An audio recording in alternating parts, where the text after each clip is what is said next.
Bonjour à tous, alors aujourd'hui j'ai envie de vous faire un tuto PC sur le refroidissement de PC extérieur.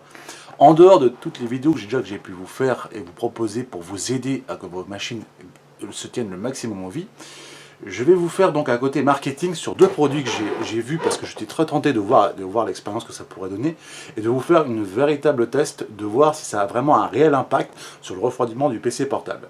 Alors tout d'abord, c'est que tout le monde doit savoir, même pour ceux qui n'y connaissent rien, le côté un peu le guide des nuls, c'est qu'un PC portable, comme tout le monde le sait à la base sur la programmation obsolète et autres, c'est que sur ce genre de principe, ces machines sont condamnées à mourir le plus tôt possible sur le côté matériel. Plus la machine est petite, plus elle est compactée, plus ça chauffe à l'intérieur parce qu'il n'y a aucune respiration des composants qui font cette énergie thermique, donc en machin. Donc le truc, c'est qu'on a fait depuis quelque temps, donc tout le monde le sait, des tablettes de ventilation pour que ça puisse expirer cet air et pouvoir le diffuser de manière à savoir que la machine respire de l'intérieur.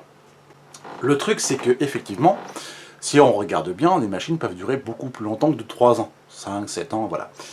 Mais le problème, c'est que ces tablettes de ventilation, ce sont des machines qui soufflent par le derrière, par le cul, par la surface de base où vous posez votre machine. Alors, ça donne un petit peu de l'attrait, mais ça n'empêche pas, au fur et à mesure du temps, la machine quand même, malgré tout, de s'essouffler. Donc du coup, des ingénieurs ont créé un ventilateur extérieur supplémentaire directement en vue du radiateur. Marque Klim. J'ai pris deux modèles différents, pour le plaisir, parce que j'ai pris le petit et l'Ultra Plus. Alors, il y a un petit côté gadget quand on regarde bien sur la machine, parce que déjà, pour le premier, parce que j'ai déjà ouvert la boîte déjà pour regarder à peu près le contenu, parce que comme un gamin, forcément, tu es curieux de te dire c'est quoi cette machine. Eh bien, cette machine, comme vous pouvez le voir, c'est ça. Un boîtier d'un ventilateur assez puissant pour aller au-delà de plus de 3500 à 4500 tours. C'est intéressant. Alors, c'est un modèle plastifié de base. Alors, à vue de nez, je vous dirais qu'il fait 50-100 grammes. Hein. C'est vraiment médiocre au niveau du poids.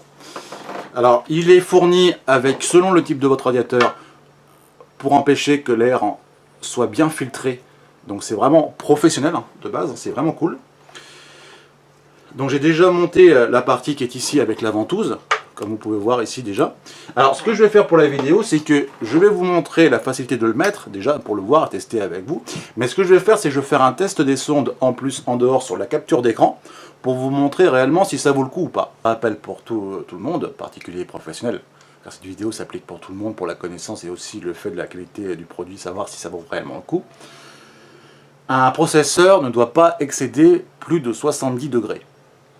Entre 70 et 90, ça commence déjà légèrement à fusionner, à fondre. Dépasser 90, le truc est déjà foutu au niveau de votre processeur.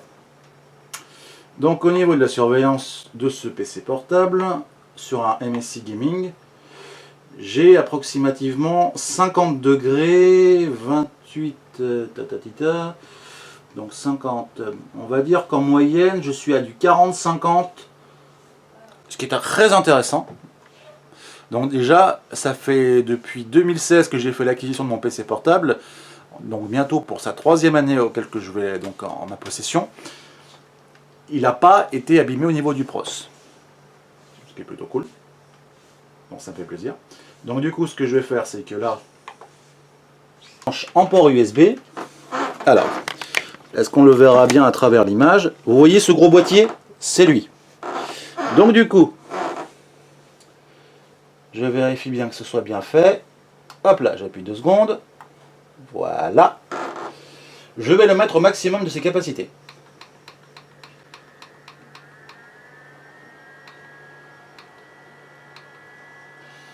Je suis, pour vous montrer pour la vidéo, tac, à 4000, si j'espère qu'on voit bien, 4470 tours. Comme j'ai bien condensé la partie plastique, normalement, il fait bien son boulot. On va attendre un tout petit peu au moment de la vidéo pour voir la chose. Et je vais vous lancer à peu près la capture pour voir si réellement ça correspond. Donc, on va attendre 5 minutes plus tard.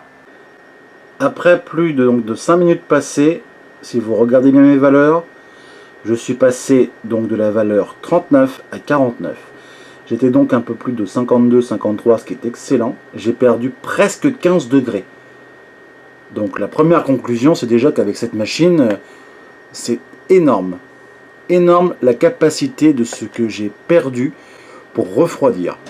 Donc déjà, pour ce petit boîtier de 50-100 grammes, ça donne une valeur déjà à peu près unique de ses capacités.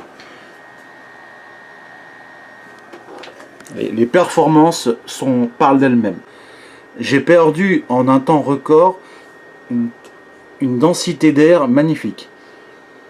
Donc ce qui prouve bien que les ventilateurs basiques qui sont fournis sur les PC portables ne sont pas adaptés pour justement expulser tout cet air chaud.